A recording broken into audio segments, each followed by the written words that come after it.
Bueno, vamos a retomar. El otro día escuché que alguno de ustedes, que hacía muchos años que había estudiado en Casa Once y que muchos años que no venía, empezó a asistir a este seminario y comentó, ¿pero en qué se convirtió Casa Once? Y me parece importante que nos demos cuenta que todo esto que estamos diciendo es exactamente lo mismo que siempre hemos investigado en Casa Once desde hace más de 20 años.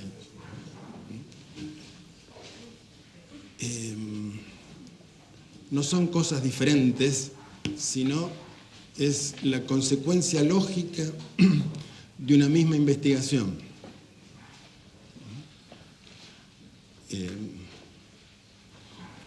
La característica inicial, digamos así, de todo lo que hemos hecho en Casa Once es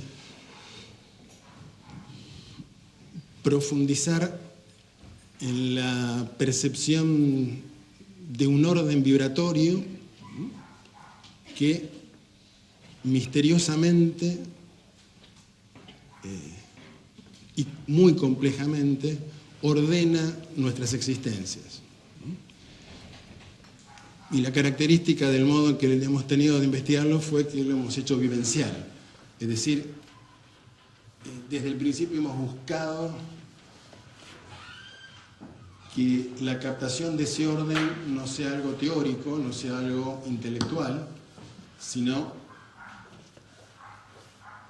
que lo importante es no saber astrología, sino vivir astrología.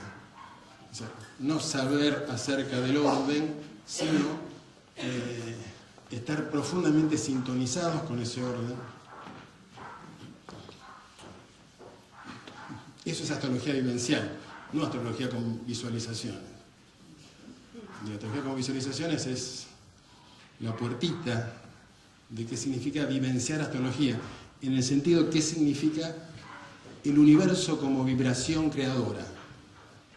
¿Sí? Astrología es eso. El universo vibra. Uno de los modos de su vibración que hemos aprendido es que las rotaciones del universo generan una vibración que ordena nuestras existencias, ¿verdad? Entonces, ese fue el punto de partida. El punto de partida es cómo se vive la realidad como vibración.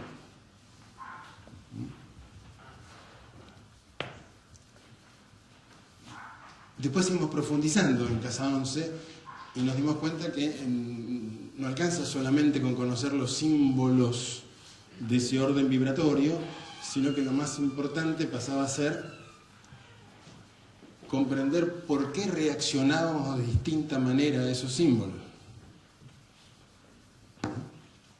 Es decir, todo lo que hemos investigado como arquetipos, ¿verdad? Es decir, aparte del orden vibratorio, ¿no?, existen formas más o menos cristalizadas de reacción automática e inconsciente al orden vibratorio, que condiciona el orden de la vibración. Es justamente lo que estamos diciendo. En un nivel, el universo vibra. En otro nivel, esa vibración se cristaliza y genera opuestos que se experimentan en esa dimensión como antagónicos. Y eso que se experimenta como esa es la vibración, que no es antagónica en sí mismo, ¿no?, sino que se experimenta por el condicionamiento como antagónica, nos obliga a reaccionar. Entonces nos dimos cuenta que no era tan importante, que podíamos seguir investigando sobre Saturno, Plutón o lo que fuera, pero si no investigábamos sobre las reacciones inconscientes que están en nuestro cuerpo como colectivo, la investigación no era vivencial. Por eso seguimos investigando en ese programa de investigación que se llama La Matriz de los Arquetipos, en el cual los arquetipos no nos interesan como estructuras teóricas, sino nos interesa cómo los arquetipos están entretejidos en nuestro cuerpo. Es decir, cómo esas formas cristalizadas de interpretación psíquica habitan en nuestro cuerpo. En consecuencia, el plano de la vibración, cuando digo plano de vibración es que todo es vibración, ¿sí? Pero en un plano de la vibración, esas formas que habitan nuestro cuerpo y nuestra psiquis nos obligan a darle un significado y a sentirlas de manera divisiva. Digamos, hemos hablado hasta el cansancio. En el cielo no están peleados Venus y Plutón, pero en la Tierra sí. Entonces, sigue siendo la misma investigación. Pero una vez que llegamos a la investigación vivencial de los arquetipos, ¿qué nos dimos cuenta?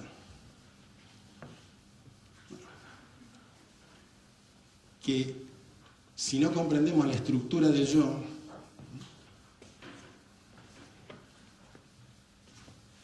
la matriz de arquetipos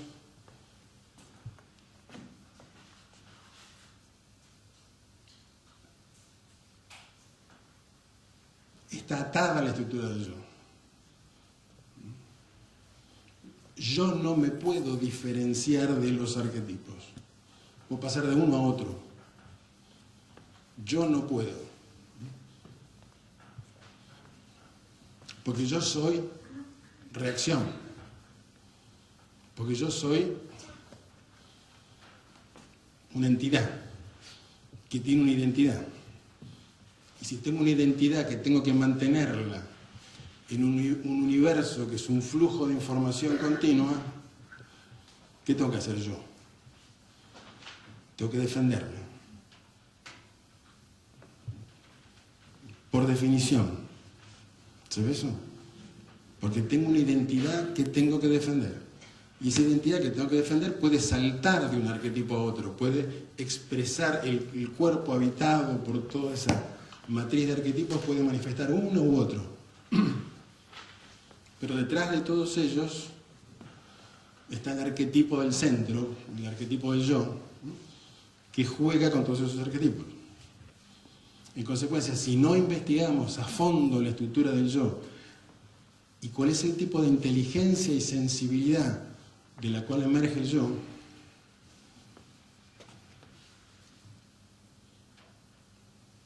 la investigación en la astrología sigue sin ser vibratoriamente vivencial.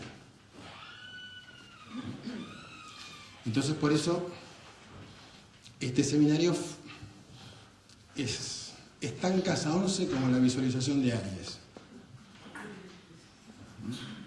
Es la misma visualización, pero un poco 22 años después. Es la misma investigación. Y me importa que ustedes lo sientan así, no como cosas diferentes. Es la profundización de lo mismo. Es la profundización de lo mismo.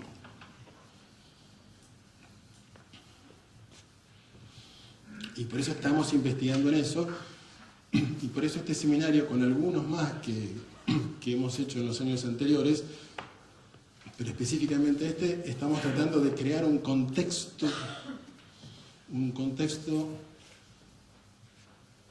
donde la temática del yo comience a ser una tarea inexorable para nosotros.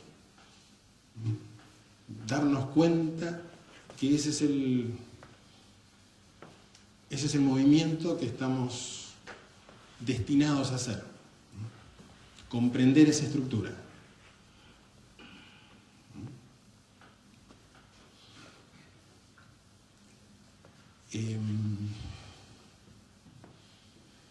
Comprender esa estructura es, entonces, comprender qué tipo de manera de significar y de sentir tiene esa estructura.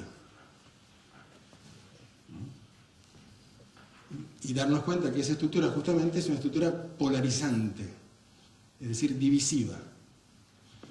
Que entonces todo nuestro pensamiento, sensaciones, vivencias, etcétera, etcétera, en nosotros tienen la tendencia a antagonizarse en un nivel muy profundo. Y que hay otro nivel de inteligencia, decíamos, donde todo está entretejido, donde no hay antagonismo, sino que es todo conexión.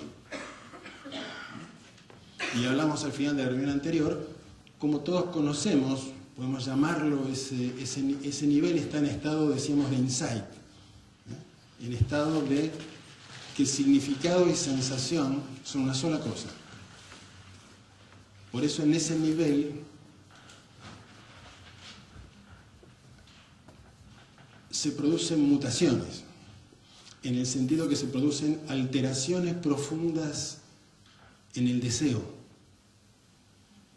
Se producen alteraciones profundas en el campo magnético de los seres humanos, por los cuales quedamos tarde o temprano reorientados, vamos en otra dirección, no porque nos hayamos propuesto ir en otra dirección y querramos ser coherentes con la idea que entendimos. No por un acto de voluntad cambiamos, sino por una remagnetización. Y desde ahí lo que hemos conversado es darnos cuenta que el cambio por un acto de voluntad nunca es completo.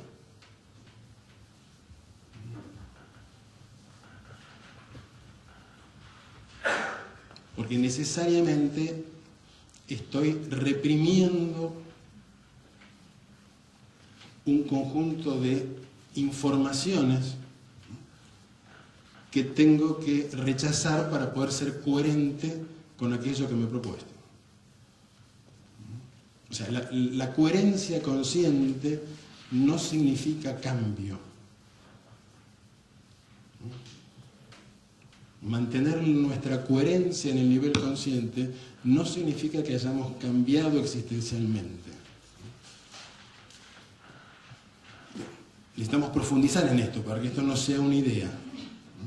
Entonces, justamente, este seminario trata de empezar a profundizar en esto con el criterio de ir creando un espacio, decíamos, donde sea posible dos cosas. Sea posible aumentar la velocidad de los insights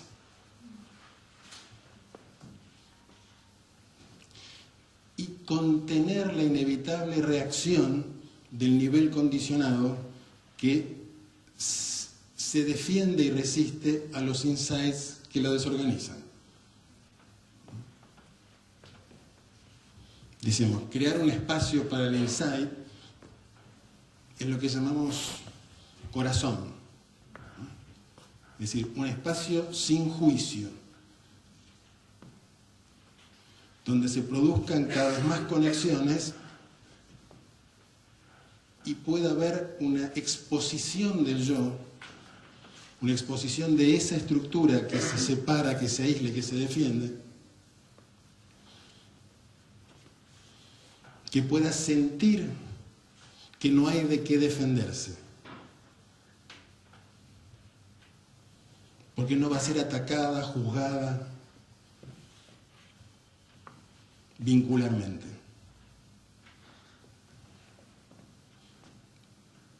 Digamos, esto es lo que está detrás del seminario. Vamos a crear un contexto en esta dirección para que, supongamos, en el 2013 podamos trabajar sobre esto en grupos más pequeños, en una investigación mucho más profunda, porque es obvio que en un seminario se pueden dar ciertos insights, pero tenemos que ir mucho más a fondo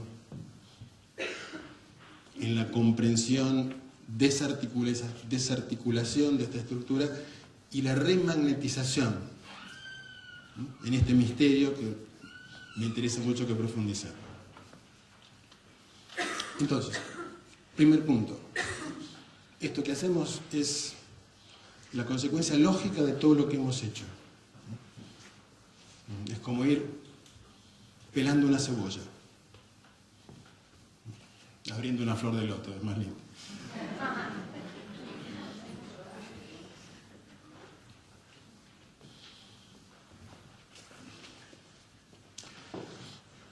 El segundo comentario que escuché por ahí que me hacían, que me comentó alguien en la salida de la reunión anterior, fue: estás muy biologista, Eugenio. Hablas mucho de la evolución, de la biología. Claro, volviste a tu ser antropólogo.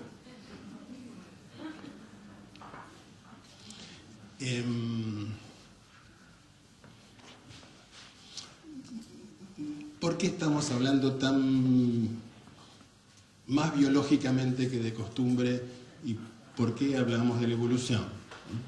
Primero porque me parece que esto hace la palabra evolución hoy evoca en cada uno de nosotros cierta sensación de formar parte de algo mucho más vasto que nosotros y que está en movimiento.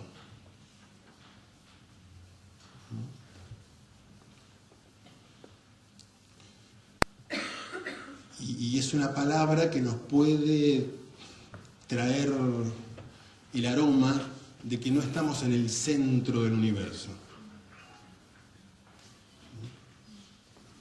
de que hay algo inmenso y mucho más complejo que los dioses.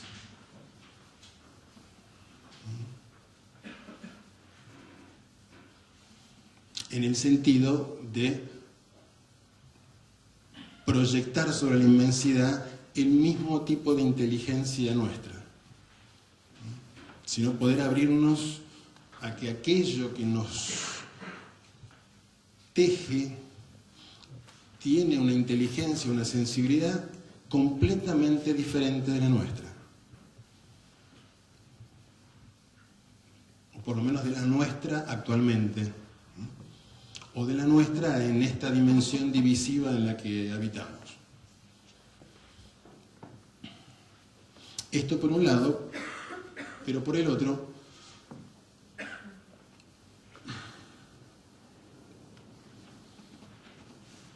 de ir más a fondo con que este es un proceso que tiene miles de millones de años y que tendrá miles de millones de años.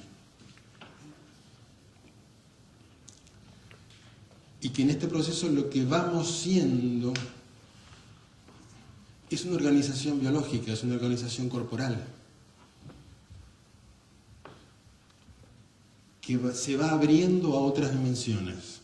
El misterio de la Tierra es que la Tierra, como entidad física, biológica, se abre a otras dimensiones. En ese sentido, cuando digo evolución, no lo digo linealmente en el sentido darwinista, o en el sentido del pensamiento científico, que la evolución es un proceso autónomo que va en una dirección lineal. Obviamente, la vibración no tiene una dirección lineal. Decimos, no va de acá para allá. No tiene una preferencia direccional. Pero sí es un movimiento inmenso. Y en ese sentido,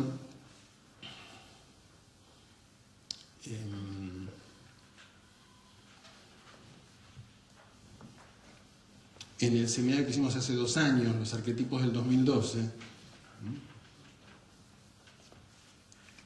planteamos este proceso, el proceso de despliegue de la inteligencia de la vibración en la Tierra. Evolución literalmente significa despliegue, no significa progreso. La palabra evolución quedó capturada en progreso, pero evolución significa despliegue, es algo que se despliega.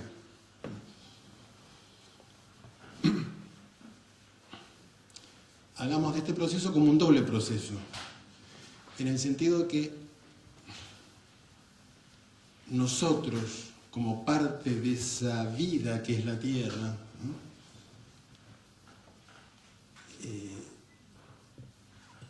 por un lado somos nuevas formas de vida en una organización que crea continuamente formas de vida, una de las cuales somos nosotros los humanos. Pero, diciendo algo que el pensamiento científico no lo piensa así,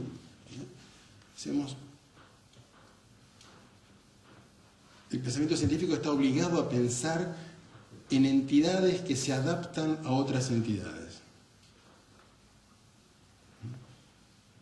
Porque piensa en términos de entidades, no piensa en términos de vínculo.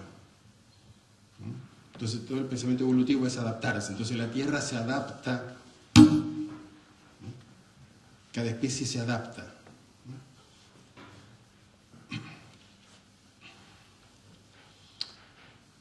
Desde otra perspectiva, los grandes saltos de la evolución no son simplemente adaptaciones, son encuentros entre dimensiones. Digo, el ejemplo que siempre doy es, de pronto en la Tierra surgen un proceso, organismos que pueden absorber al Sol. Ese es el reino vegetal. Uno lo puede pensar como que es una adaptación de la Tierra al Sol.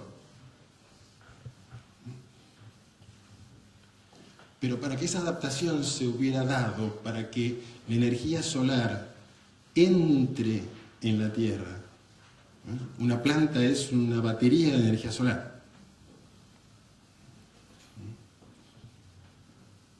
Para que el Sol entre en la Tierra, tiene que haber un código en algún lugar que permita el encuentro con el Sol. ¿Sabes lo que digo? Tiene que haber un código de encuentro. Si lo pienso de la Tierra al Sol, es la Tierra que se adapta al Sol. Pero si lo pienso un poco más amplio, uno puede decir, bueno, y de pronto el Sol logró entrar en la Tierra.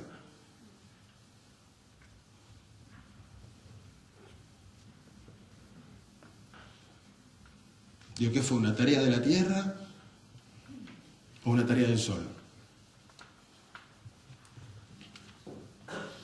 ¿O fue el desplegarse de un código de encuentro que estaba latente y que de pronto se abre, de un capullo cerrado se abre como una flor y de pronto se encuentran dimensiones?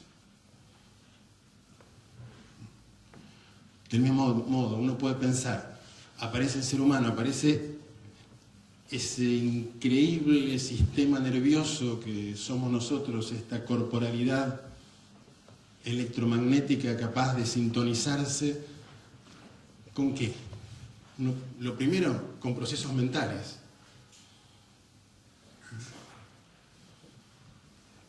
¿Qué quiero decir con esto? Dos manzanas eran dos manzanas antes de la mente humana. El cerebro humano tiene que tener un código que puede acoplarse con la matematicidad del universo. ¿Sí? No estoy diciendo que el universo sea todo matemático, estoy diciendo que tiene una dimensión evidentemente matemática. Y surgió un organismo capaz de dar cuenta de esa dimensión. Un perro no puede sintonizarse con la dimensión matemática del universo. Un científico diría, bueno, el universo es todo matemático, dejemos de lado esa conclusión, no nos interesa que sea definitivo o no. Pero que tiene una dimensión matemática es un hecho. Esa dimensión matemática es previa a que nosotros nos demos cuenta que existe. para que se produzca esa intersección entre la dimensión matemática del universo y nosotros, tiene que haber en el código genético, en algún lado, ¿sí?, una estructura compatible entre lo externo y lo interno. ¿Se ve? Así como la fotosíntesis es una estructura compatible entre la Tierra y el Sol, bueno, el cerebro humano tiene estructuras compatibles entre lo externo y lo interno.